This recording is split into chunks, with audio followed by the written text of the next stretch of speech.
Welcome into Rock Solid Sports. It's Wednesday night. I'm your host, Chloe, here with Tucker Harlan, Jace Brown, and Devin Hope in the studios at WUTK.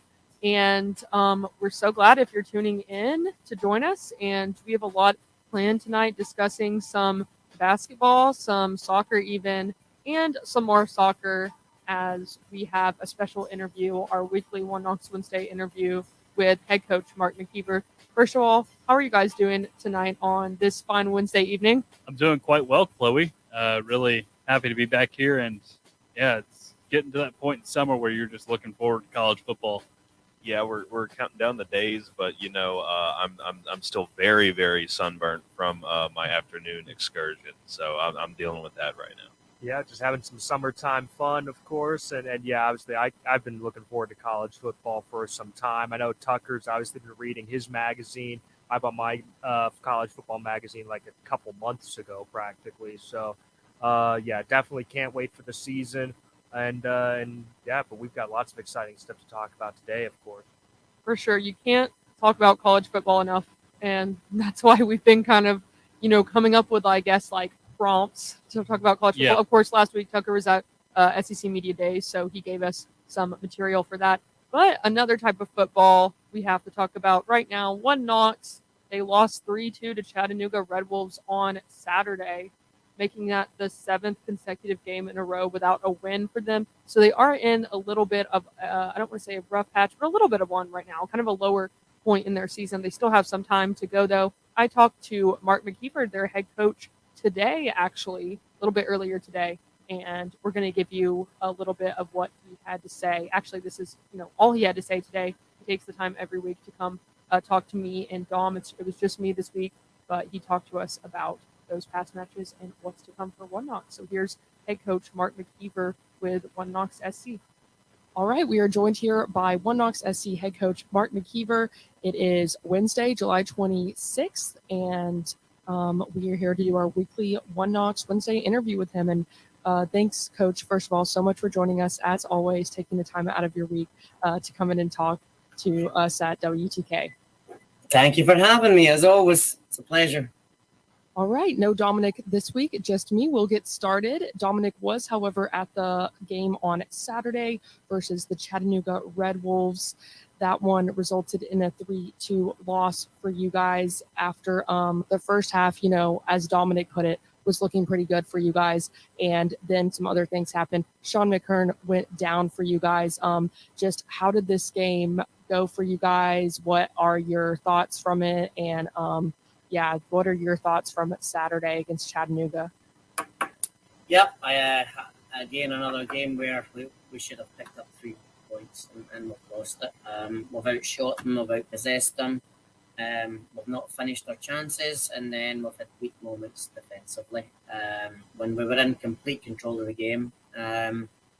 game should have been put to bed in the first half with the chances that we had. And it's been the story of our season with high amounts of passes, high amounts of possession, high amounts of chances and not executing the chances, and then having really weak moments at the back and transition as well. So we're disappointed. We feel as though, again, we've let ourselves down. I feel as though the team all feels together that we've underachieved in this game. But it's been repetitive this year, so we've got to take it on the chin and move on and try to keep leveling up as we go game by game. Right. And last time we discussed with you guys, or we talked to you, was last week, and you mentioned that this little stretch you guys are having right now is just a time for you guys to figure out things and build as a team. What do you think maybe could be taken away as a learning experience during this time for your players?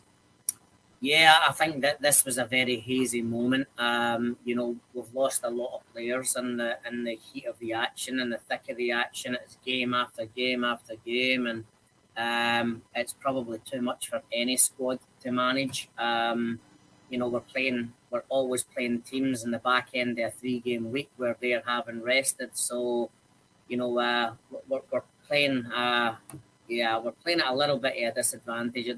That's not the reason why we're not winning games or we're losing points. That's because of the product on the field. But it's certainly not happened. It's certainly not helping us when we have such a congested fixture against teams that don't have the same congestion against us. So I think that's the 7th or 8th time this season where we've played a team in a 2-game or a 3-game week without the same rest as our opponents. So over the course of the period, that starts to wear you down a little bit.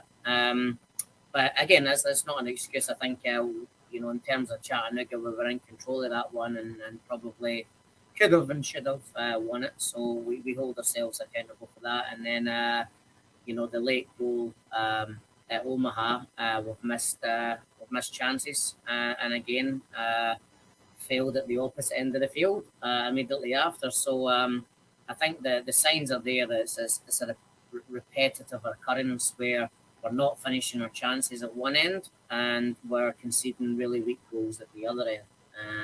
And again, it's something we've got to do better at, is the impact moments. It's been that way for the whole season. So it's definitely an area that we need to fix moving forward. Of course. And now you guys are going on the road for, 3 consecutive games in a row. How does that affect you guys? And are there any positives that come out of traveling this much? Yeah, there is. Number one, we've done really well on the road as a team. I feel as though the team gets together, we fly together, we're eating together, and we show up away from home, and the guys always put in a shift. The one thing that I can't, I can't complain about with this group is their effort. They keep trying their hardest every single game. They cover the ground. They're committed to the process. They're committed to the development. So things are going to keep getting better and better as we go. I think some of the football or some of the soccer that we're playing right now is as good as we've ever played. Some of the connections are really, really, really evolving. It's just we're just not getting the goals at the end of it, and that's what we need to fix. That's what we need to level up on. On the road, at home, I think we've actually played better on the road and played more compact on the road than we have at home, to be honest with you. Yeah, for sure. Those traveling for sure is definitely a time for the whole team to come together because they can't really get away from each other, right? So it's kind of like you're forced to be together, but in a positive way. Next up, I wanted to ask about Sebastian Andressen parting ways. Anything to say about him and the time he spent on your team? Yeah, obviously Seb has spent a long time in my company, at college, and then I've helped him go into his master's degree. He's also played for me in the USL too in the summer. The situation with Sebastian is Sebastian was probably more suited at another program elsewhere to help himself evolve and himself developing because it wasn't working out from here in this environment. So a fresh start for him hopefully helps him evolve and move on to other things in his life. And we wish him all the best. He's a great kid, great family, and I've enjoyed my time with Sebastian, and it was a really hard decision because I've spent 6 years with the kid, and I'm really close with the family as well. So it was a really hard decision. I think it was hard for Seba and Seba's family, and it was really hard for me. After a lot of reflection, I feel as though that we have made the right decision for the club, for the team, and for the player himself. Of course. Moving on to the next match against Central Valley Fuego. Last time you guys met with this team, it was a 1-0 win for you guys. What are you looking forward to about this match, and what do you expect to see in this match? Yeah, so Central Valley they're a really indirect team. They rely on their combinations and their technical abilities, so a little bit less direct than some of your opponents, a little bit more expansive. So the two things that creates is, number one, it makes them really dangerous going forward, but also very vulnerable when we catch them in transition. So my hope is that we can stay compact against them and then exploit the spaces against them in transition and hopefully hurt them in that way. Absolutely. Well, we wish you all the best of luck over in Fresno and on, your 3-game stretch away. And yeah, best of luck, and we'll hope to speak with you next week. All right. Thank you very much for your time. We Mhm. appreciate it. That was One Knox SC head coach Mark McKeever. I spoke with him earlier today. Yeah, a lot of things happening for that team right now. Of course, they're in that 7-game winless streak. That You got they to hope turn the get ship out on. around. You got to Exactly. turn the ship around. Well, they have 3 road games now in Mm. Fresno, California, Omaha, and I want to say Madisonville. So it's going to be like a long stretch for them. But as he said, this is there are some benefits to it because the team is together so much. Like we're going to talk about in a little bit, coming up with some ball hoop stuff, being together in Italy Yeah. for a while. So that's kind of the benefit there. But yeah, always so grateful to talk to him. Anything else? Anything on Mark McKeever and One Knox SC? I did want to say, I was very impressed with the way One Knox started the season, because obviously this is their first season starting out in this league, and for an expansion team coming in to immediately have all the success they had, I thought was pretty impressive. But now it does kind of feel like they're crashing back down to earth a little bit. And there were some other points earlier in the season where they maybe had some draws that they probably should have picked up some wins. I remember when I went and covered, One Knox hosting Chattanooga earlier in the season when they had a 2-0 victory. And yeah, One Knox just seems like the better team. Sounds like, according to Dom, they were the better team against Chattanooga again. So just seems like, it's a new team. These things are tough to gel, but maybe hopefully they can get out of this rut and still make the postseason. Yeah, exactly. I really hope so. Kind of, Devin, what you said was it's disappointing right now because this is a new team and they started off doing so well in the beginning of the seasons, but they still have time to go, to like mid-October. So, hopefully we see this team finish strong. And yeah, we'll be talking with him next week, I'm sure, with me and Dom as well. Dom couldn't join us this week because he's on a little trip right now. But thanks to One Knox SC and Mark McKeever for joining us on tonight's show. We're going to move on. We're going to take a short break here, and we'll be right back after these few short messages from our sponsors. You're listening to Rock Solid Sports on Volunteer Radio, 90.3 The Rock, UT's College of Rock. Volunteer Radio thanks Modern Sports Bar, Fieldhouse Social, 2525 University Commons Way for their support.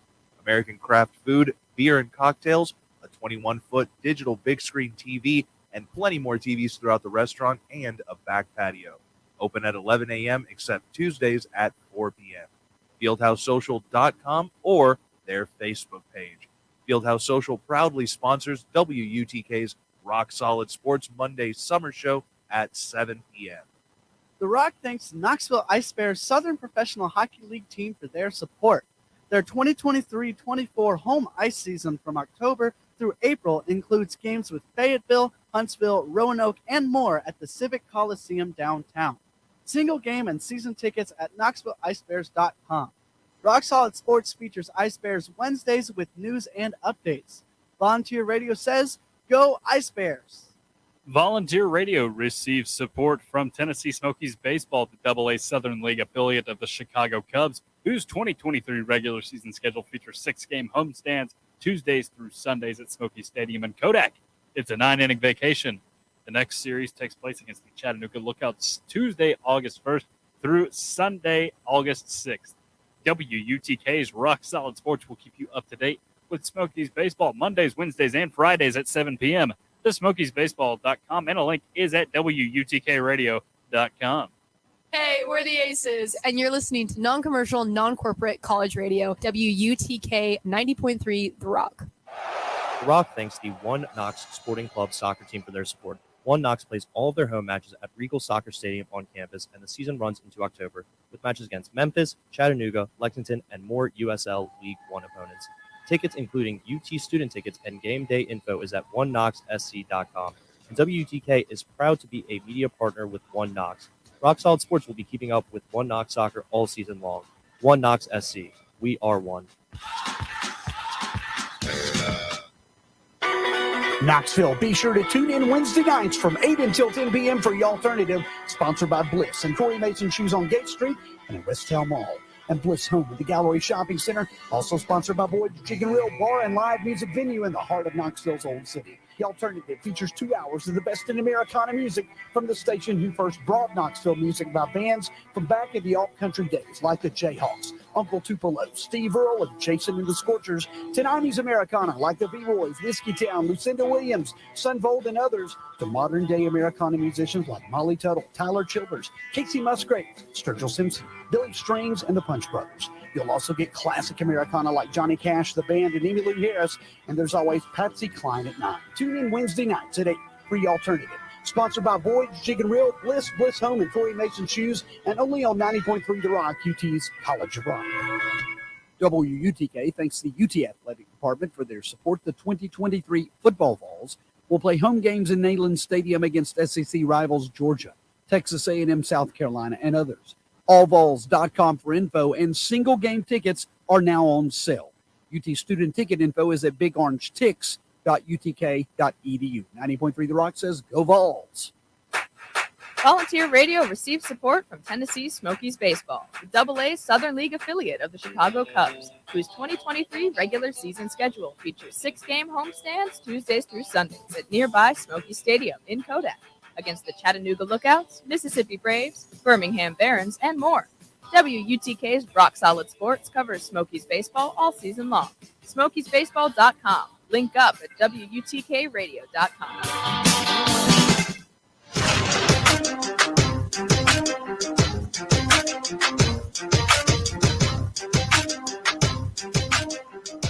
All right, we're back. It's Wednesday night. Thanks for tuning in. If you just now are, I'm Chloe here with Tucker, Devin, and Jace in the studio, and we are going to be talking some ball hoops. Actually, the Maui Invitational is going to be happening this November. The Vols are in it, and the bracket was just released yesterday on Tuesday, and it's opening on Monday, November 20th. That's the exact date when the Vols are going to be playing Syracuse.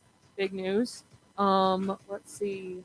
This is UT's 4th appearance at this event. Previous trips in 2004, 2011, and 2016 as well. So super exciting stuff. And not only just because of the invitational itself, because this is an invitational that includes Syracuse, Purdue, Gonzaga, Kansas, Chaminade, UCLA, and Marquette. And those are all Chaminade is a free pass for everybody who plays them. They're the host school. Yeah. So I mean, you see on the bracket where they have that game 11 for 7th and 8th place. I think we can already have that reserved Chaminade. for that. Yeah. Yeah. But no, it's cool though. It's cool that they get to participate in it. But yeah, I'm super hyped for that game. I was looking it up. At Tennessee and Syracuse actually have some interesting history in basketball. They played each other 6 times. Each team has won 3 of them, so they're 3 and 3. So it's all tied up. So then whoever wins will lead the all-time series. Back in 1977, when Tennessee had the Ernie and Bernie show with legendary player Bernard King and other legendary player Ernie Grunfeld, they were in the NCAA tournament, and they got knocked out by Syracuse, by Jim Boeheim in his first season ever as head coach. Well, something about Syracuse is they have participated in this specific invitational 3 times, and they've never lost it. Oh, So, yeah. It might be Never lost interesting. the event. It might be interesting though, because this is the first year in 40-something years without Jim Boeheim as the head coach there. And that's a program that desperately needed a change of direction. I think it was a good idea for Boeheim to step down, because at this point he was just a grumpy old man in college basketball. Yeah, at this point, he was just there until his kids, kept playing Yeah. and stuff. And then, but at that point, the magic that he had, was starting to go away. I feel like, we might see that maybe soon with the Iowa Hawkeyes. It's somebody that no longer enjoyed their job, right? That's kind of what I got from him. And, you are probably right about Iowa football. There will be a day when Kirk Ferentz says, I can't do this no offense thing anymore. I'm going to have to retire after 30-plus years on the job. Yeah, I keep thinking we'll see him falling asleep, on the sideline, literally. But I'm excited for it. And, yeah, I'm glad you brought that up, Tucker. Yeah, this is the first year of Syracuse's new head coach. blanking on his name. Adrian right now. Autry. That's his name, Adrian Autry. So just like last time when Syracuse knocked Tennessee out in 1977, that was Boeheim's first year. Now Tennessee's playing Syracuse once again with a new first-year coach. It's all come full circle. Kind of crazy. Yeah, exactly. They haven't met since 2002, Tennessee and Syracuse. So that was the basketball season. So since I was born, they have not met because I was born in the summer. Obviously, other things to be excited for in this matchup besides Syracuse, just with names like Purdue, Gonzaga, every other name in it, literally every other one. It's a pretty beastly field this year if you think about it, because last It year, always is. typically you did have the free pass that was the Louisville Cardinals last season. Then, of course, Cincinnati was not amazing either. But this year, outside of maybe Syracuse, of course, Chaminade is being the other free pass game. All these teams are teams to look forward to be successful in March, right? Because Gonzaga is, obviously they've got a bit of a new regime. No more Drew Timme there. But you still got Mark Few, so you've got a tough guy there. And then, I can imagine Purdue will, despite, having a bit of a rough year last year at the end of it, they'll still be good this year. And then UCLA will have some turnover. I think they'll be good as well. But, yeah, just overall a very, very competitive field. Should be pretty fun. Yeah, and watching this one. And obviously, it's got some of the best coaches in the game. Obviously, we have Rick Barnes, of course, but obviously Gonzaga has Mark Few, UCLA Mick Cronin, who's done a fantastic job. You got Shaka Smart with Marquette. He's completely turned that team practically back into a powerhouse again. And then Purdue, of course, has Matt Painter, who's done a fantastic job. And every year it seems like Purdue has a physical, tough, dangerous three-point shooting team as well. So they're always really good. And it's exciting about this tournament is no matter what happens between Tennessee and Syracuse, Tennessee is going to end up playing either Gonzaga or Purdue in the next round, either in a loser's game or winner's game. Yeah, you get a chance to avenge what happened in 2019 if that ends up being the case and they play Purdue in that second round. But I would be very interested to see them play the Zags as well. I know they played in that exhibition game last November out there in Dallas, won pretty handily, if I'm not mistaken. It was like 99-80. So, it should be a really good tournament overall. I'm thinking this Syracuse game is probably one of the friendlier draws in this thing. Obviously, it's no Chaminade, like we've been saying, but of course they give that to Kansas, though, right? Yeah, but it's relatively friendly, I would say. Absolutely, and then of course, what's also cool about it is, of course, a couple of our Vols players are from, didn't live not too far away from Syracuse, where they grew up. Sakai Ziegler and Toby Awaka, both from New York. There's a whole pipeline of New York guys that have come through the Tennessee basketball program. So that would also make it, I think, a little extra special to be a New York's team, practically, Syracuse. Jace, any thoughts on this tournament? We've touched on a bunch of it, just a bunch of big names, a bunch of great matchups, maybe we can see a rematch with Purdue. We haven't had one since they put us out of like the 2019 men's tournament, off like our best year ever, probably, besides like the Elite Eight year. But of course that comes with Purdue bringing back Zach Edey. I forgot that he was coming back. So he's going to be anchoring that squad, looking to come off of maybe a different outcome than the FDU debacle that we had.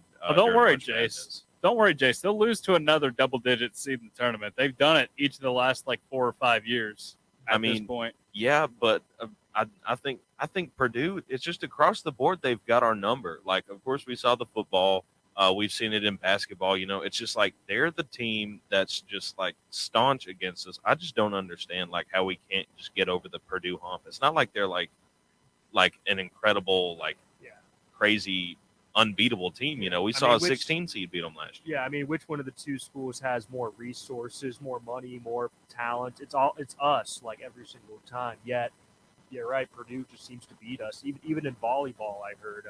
Purdue beat us in the past. Well, Purdue's a volleyball powerhouse, if I'm not mistaken. That's true. I remember, I think I covered a Purdue-Tennessee game this fall that was, I think interesting for a little bit, but Purdue definitely took over. Yeah. So, but yeah, I think this tournament is just a small piece of what is going to be a very, very tough non-conference schedule for Tennessee, because you got to think about it. You start the season up there in Madison against Wisconsin. You have that game. You have that game out in San Antonio against NC State. You've got to go to North Carolina this year as well for that inaugural ACC-SEC Challenge. You got Illinois coming here in December. I'm so excited for that. They're all going to be very exciting games, but it's going to be they're Packed schedule.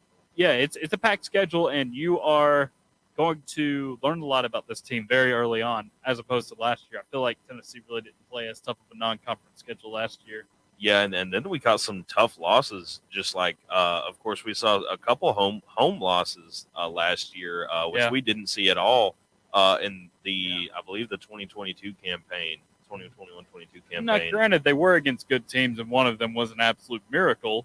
Yes, that is true. So but I don't know that taste that was in my mouth leaving the arena after the Kentucky loss was just demeaning. Like, and I didn't want to speak to anybody. I think the thing too is if Kentucky had lost that game, remember John Calipari would have probably been on his way out because they had lost to an abysmal South Carolina team at home.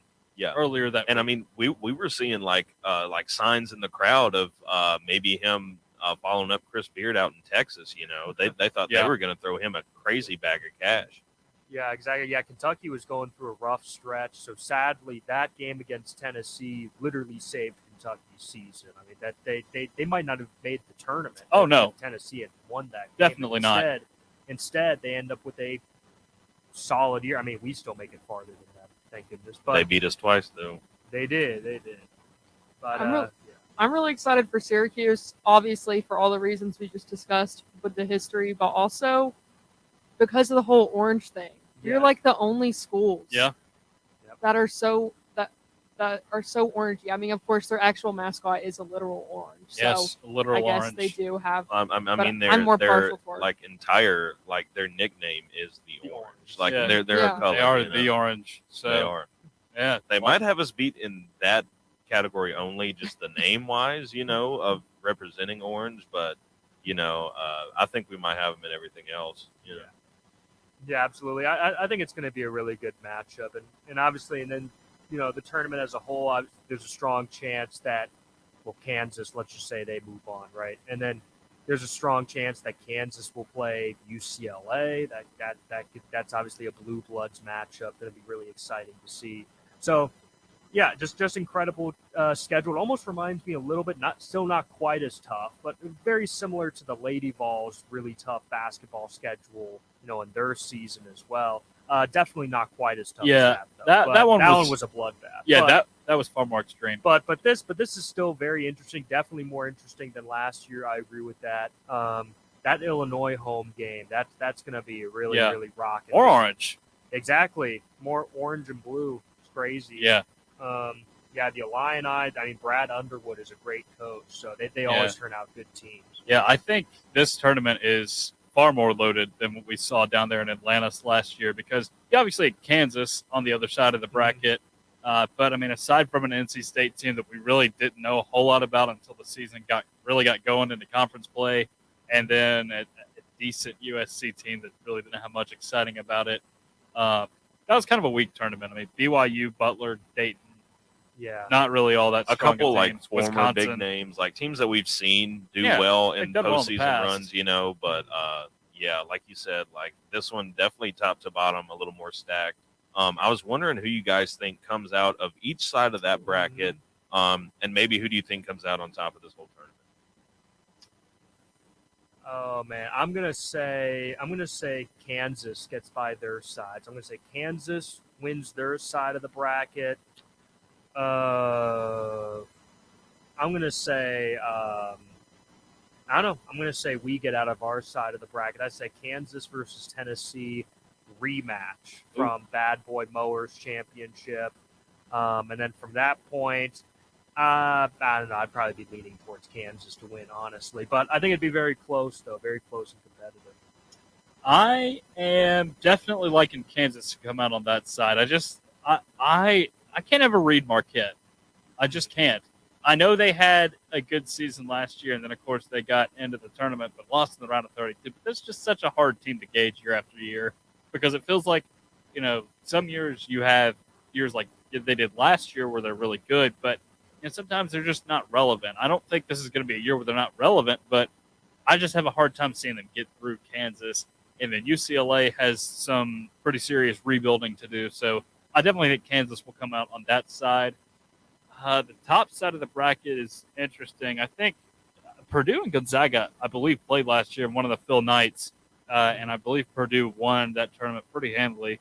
And without Drew Timme, who was really the lifeline of that team last year, I think Purdue is probably in better shape over there. I think Tennessee gets through Syracuse. The question Are is you that going to pick Purdue to beat yeah, Tennessee again? the question is that Tennessee-Purdue game, and History is not on our side. no, it's not. I think the experience We can is there. change it. You can change it. As long as you just deny Zach Edey the ball, I think you have a decent shot. But I mean, who are going to have climb that tree of Zach Edey? Toby. Like 7'4", like Toby Walker. he's gonna body he's him. got Yeah. he's got 7-8 inches on Toby. Yeah. That's my thing. It's you're- just a crazy. You're right about that, Jace. It's going to be Tennessee or Purdue versus Kansas in the championship. I'll just leave it at that. That's what I was gonna say. Of course, I don't think talking about teams that have rebuilding to do. Of course, Syracuse and of course Gonzaga has their issues as well. And Purdue just always kind of something about Purdue. That's why I have it at Purdue or Tennessee. Well, listen. Purdue just always manages But to I do mean, it. Regular season Purdue is special. It's the postseason Purdue that's nothing special. As a matter of fact, this is actually a bracket full of chokers if you think about it, aside from UCLA and Kansas. I mean, Tennessee, we're known for that mid-season magic. Battle That's at true. Bristol. We love Yeah. those. We love those. We love those trophies that don't mean anything. Yeah. Just won the Bad Boy Mowers Atlantis tournament. That's something to hang your hat on, I guess. Yeah. I don't know. Why do we show up to these tournaments? Yeah, since you mentioned that means that all the NBA teams should be trying to get Tennessee Vols players on their teams for the in-season NBA tournament. Because Yeah. that's where the Vols are going to show up. Right Oh, yeah. there. Absolutely. Yeah, I would have to say Kansas and or Tennessee, Purdue. I don't know. I say we rewrite history. Rewrite. Tennessee. Actually, no. Chaminade takes it. I'm just kidding. Yes, Chaminade. All Chaminade. the way. The home team. They got home Give it to court Chaminade. advantage. The other one See, is. put every single penny you have right now. I Chaminade. want Chaminade. I I'm want- saying it. Watch the magic happen. I want to see Chaminade win this thing too, man. They get to play in it. What is it like every other 3 years that they get to play? Something like that. So- But they get the home field advantage.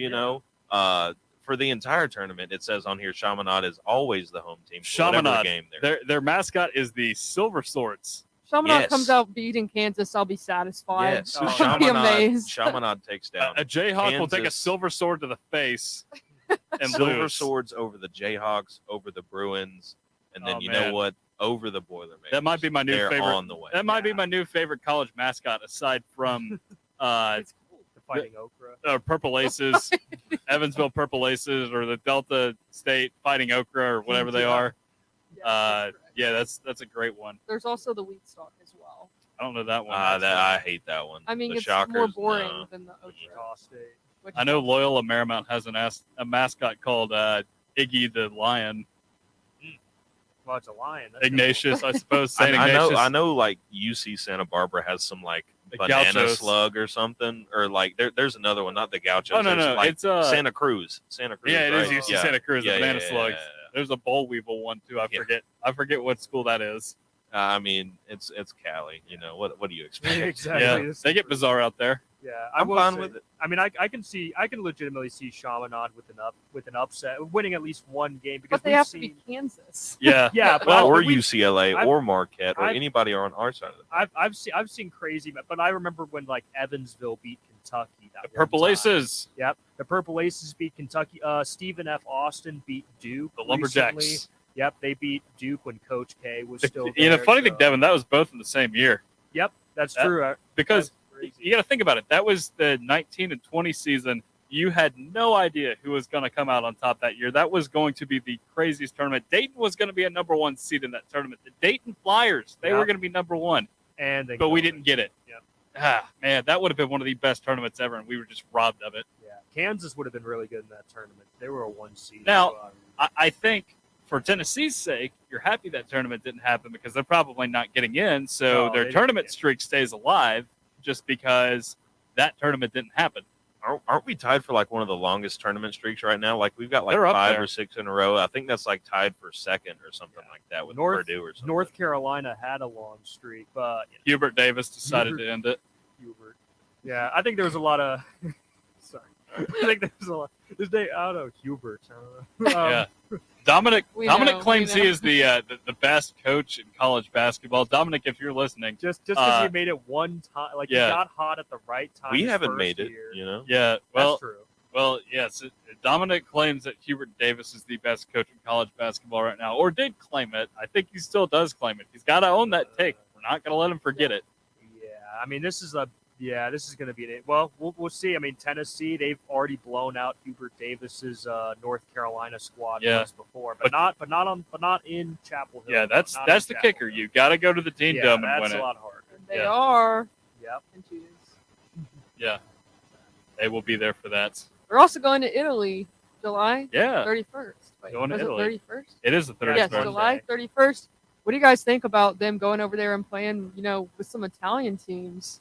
I think it's pretty. I think it's pretty intriguing. You know, I think we saw like a Kentucky squad go over there not too long. I believe ago. they were Yep. in Mexico Yeah, recently. yeah. They were they were out of the United States, and they were winning their games against like the national team. So that doesn't like.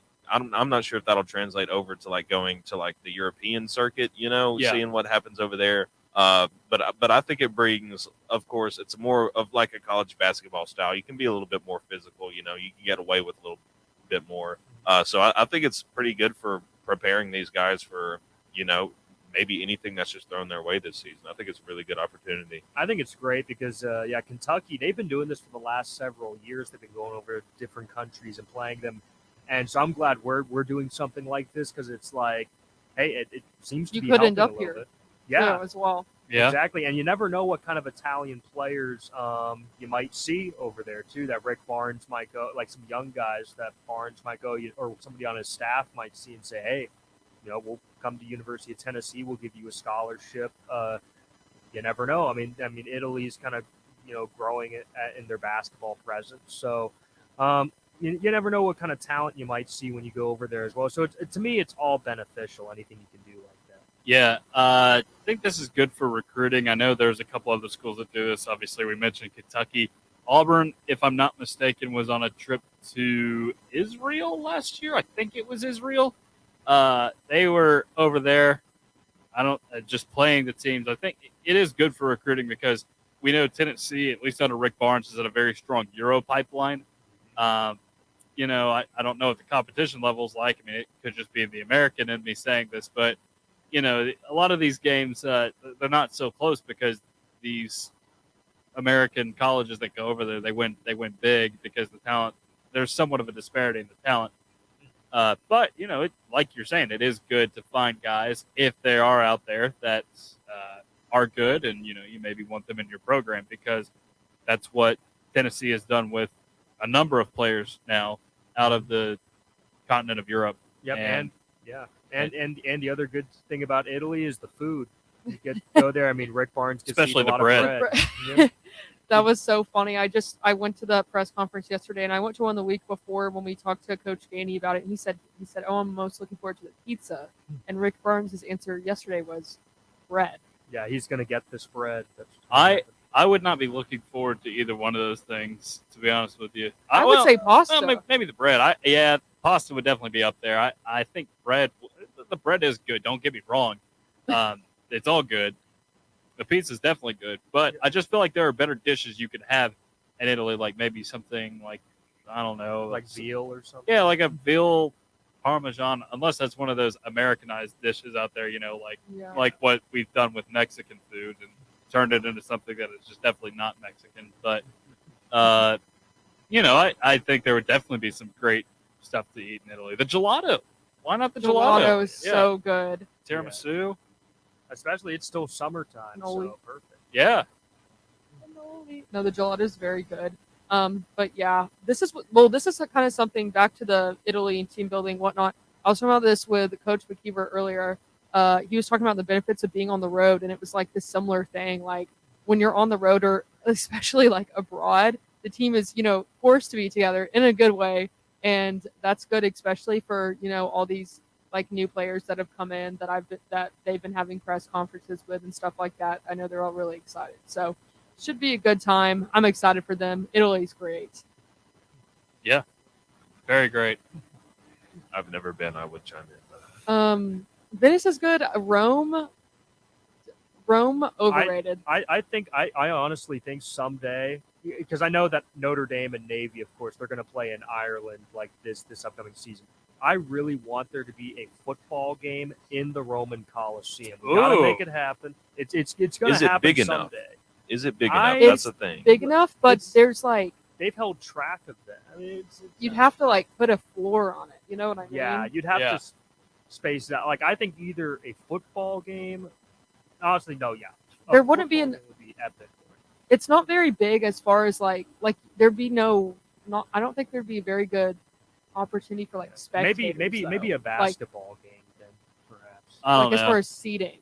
I'm not sure how. I would like to see some of these more international college football games because I do like the Ireland one, even though it is week 0 and it's not usually a great game. But last year was pretty good, even though the teams were not that good. Yeah, last year was a good game though. Yeah, and then they had one in I think it was Australia one time between like Stanford and Rice. So cool. That sounds about right. It'd be those two weirdo teams. Just thrown out in Australia. Always get a weird one. You get these ones. Like a Hawaii one or something. Yeah. Usually that game's played in Hawaii, but I'm waiting for them to move it to like, I don't know, the Federated States of Micronesia or something else out there. Just some weird country that Oceania. Island country. Yeah. Oh well, yeah, just anywhere in Oceania, please. Yeah. No, but that would be so cool. Yeah, it's probably not possible, but a man can dream. Well, we're gonna have to take our last break. Speaking of football, international football. The NFL's going on some international trips, right? To London. Was it London? They're going back London. to Germany too. Yeah. They love Germany over there. Yes. And the European League of Football, it's growing, and there's lots of German teams and stuff in it too. Yeah. So they're really starting to love the NFL. Yeah. So that was kind of my segue there. We're going to be talking pro sports the next segment, Women's World Cup, NFL, NBA. Maybe some other things as well if we got the time. So stay tuned to Volunteer Radio 90.3 The Rock, UT's College of Rock. Sports Bar, Fieldhouse Social, 2525 University Commons Way for their support.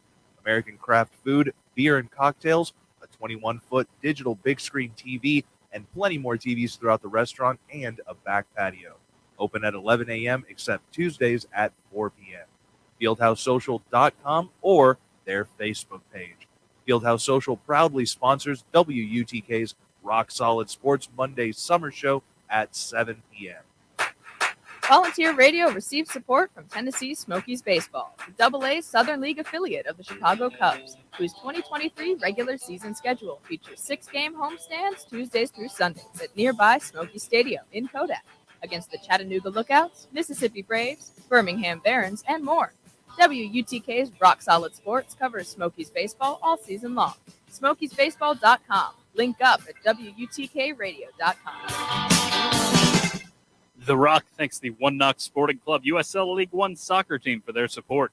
One Knox plays all of their home matches at Regal Soccer Stadium on campus, with the next match happening Friday night, August 18th, when One Knox battles Lexington SC at 7:30 p.m. Tickets, including UT student tickets and game day info, is at oneknoxsc.com. And WUTK is proud to be a media partner with One Knox. Rock Solid Sports will be keeping up with One Knox soccer all season long. Go One Knox. The Rock thanks Knoxville Ice Bears Southern Professional Hockey League team for their support.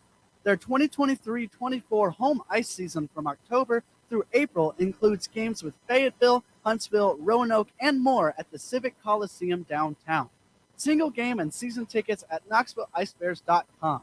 Rock Solid Sports features Ice Bears Wednesdays with news and updates. Volunteer Radio says, go Ice Bears! Hey, what's up, y'all? This is Mark Broussard. You're locked right here on 90.3 The Rock, WUTK. The Rock thanks the One Knox Sporting Club soccer team for their support. One Knox plays all of their home matches at Regal Soccer Stadium on campus, and the season runs into October with matches against Memphis, Chattanooga, Lexington, and more USL League One opponents. Tickets, including UT student tickets and game day info, is at oneknoxsc.com. And WUTK is proud to be a media partner with One Knox. Rock Solid Sports will be keeping up with One Knox soccer all season long. One Knox SC. We are one.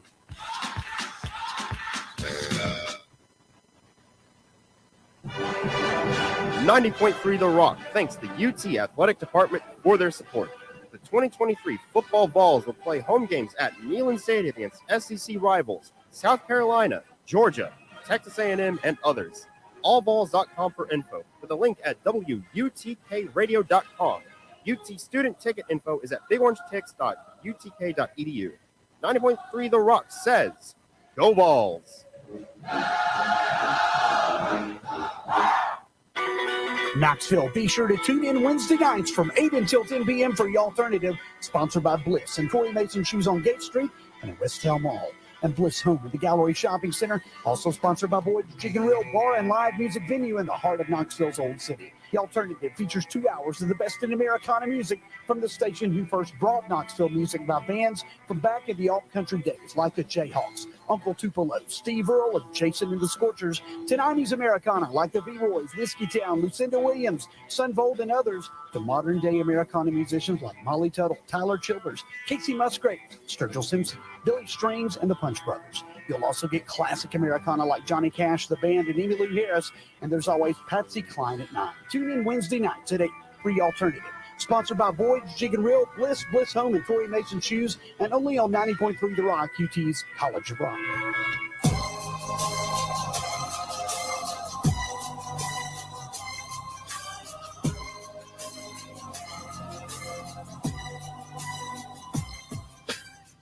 Welcome back to Rock Solid Sports on Wednesday night. It's Chloe, Tucker, Devin, and Jace kicking it with you here from WTK Studios. And we are going to get back into our last segment here. Pro sports. There's a lot of things going on right now with pro sports. Of course, the Women's World Cup, we have to start out with USA faces the Netherlands tonight at 9 p.m. It's going to be on Fox, I believe. And, you know, this is obviously it's a big deal because it's the USA and it's the World Cup, but also because the Netherlands is kind of a big rival for the U.S. if you don't keep up with international women's soccer. But they are, because back in the last World Cup in 2019, the USA beat the Netherlands to win the whole World Cup. So it's kind of, this could be a revenge game for the Netherlands, or the USA could have this in the bag. We'll have to see tonight at 9. Yeah, it's gonna be interesting. Of course, we were talking about it earlier. The Netherlands coach was not backing down, saying that how the U.S. used to be able to outpace everybody else, just like stamina wise, but seems that is now not a deal anymore. But also that the U.S. has a lot of new faces out there. We of course we have Sophia Smith up front. Brand new player for in this World Cup, of course. So it's going to be very, very interesting. Of course, I think the U.S. can still take it, of course, but it's definitely worth definitely a close watch tonight. Yeah. So the Netherlands head coach Andres Jonker, I don't know how to say his name. Sorry, but he said in the past the American women were a lot fitter than the rest of the world, but I really think those days are over. He said that.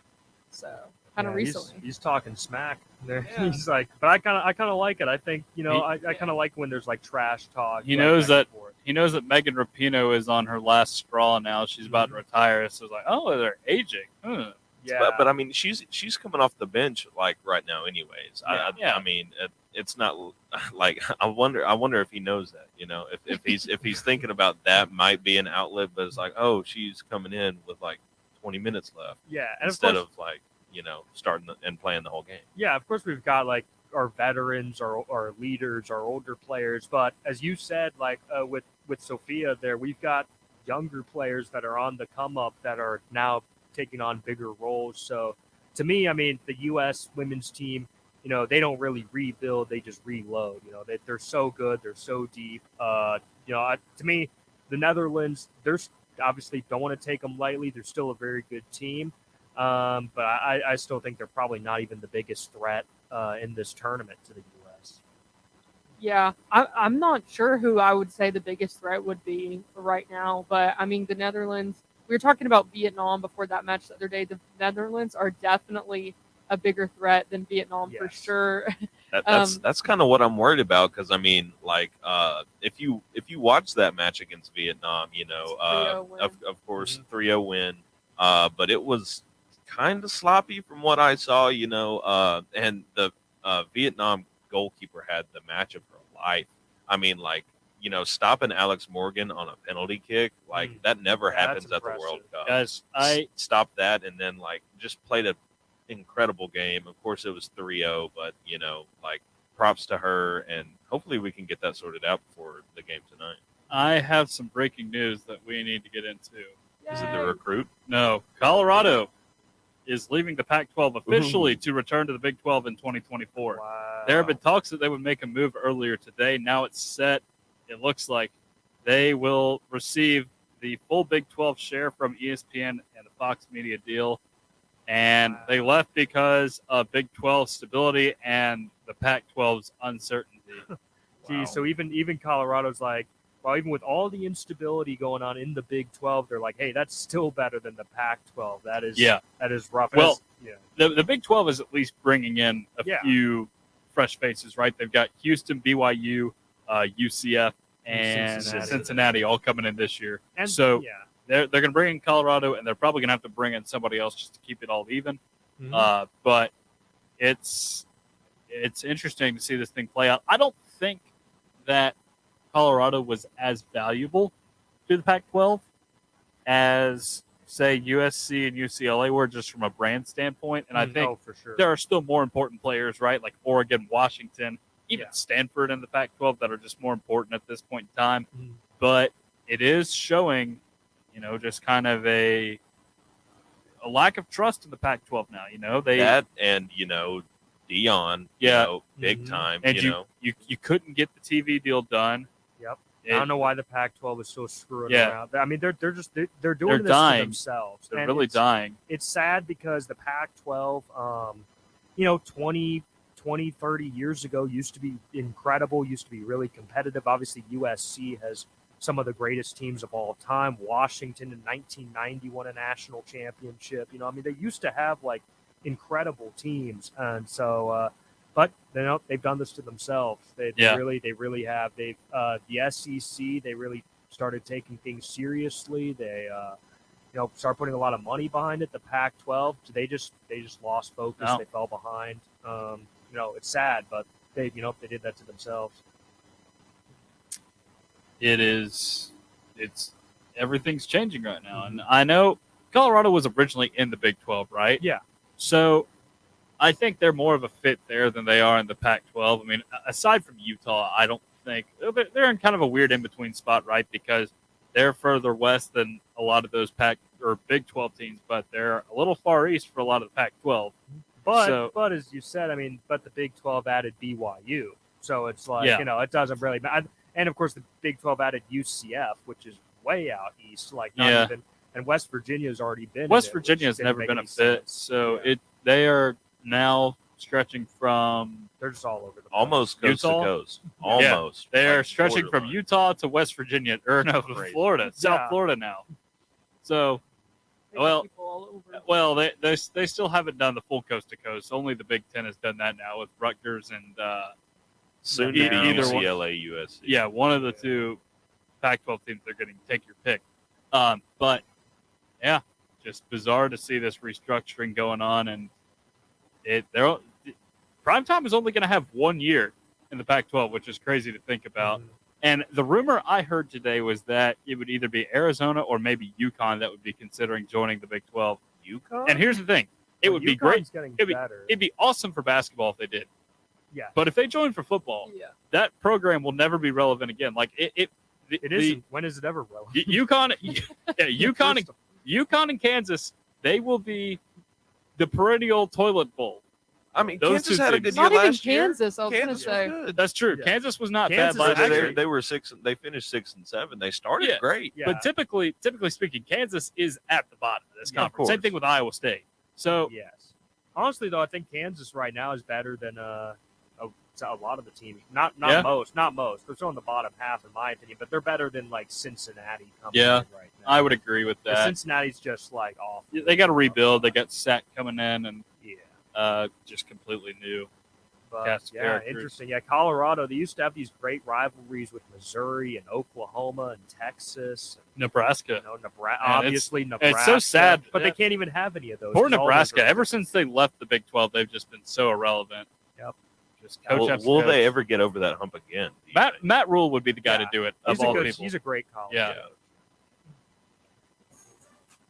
A little bit of college thrown in there for you, but we always like to have breaking news as well. We'll be talking more college football, I'm sure, on Friday.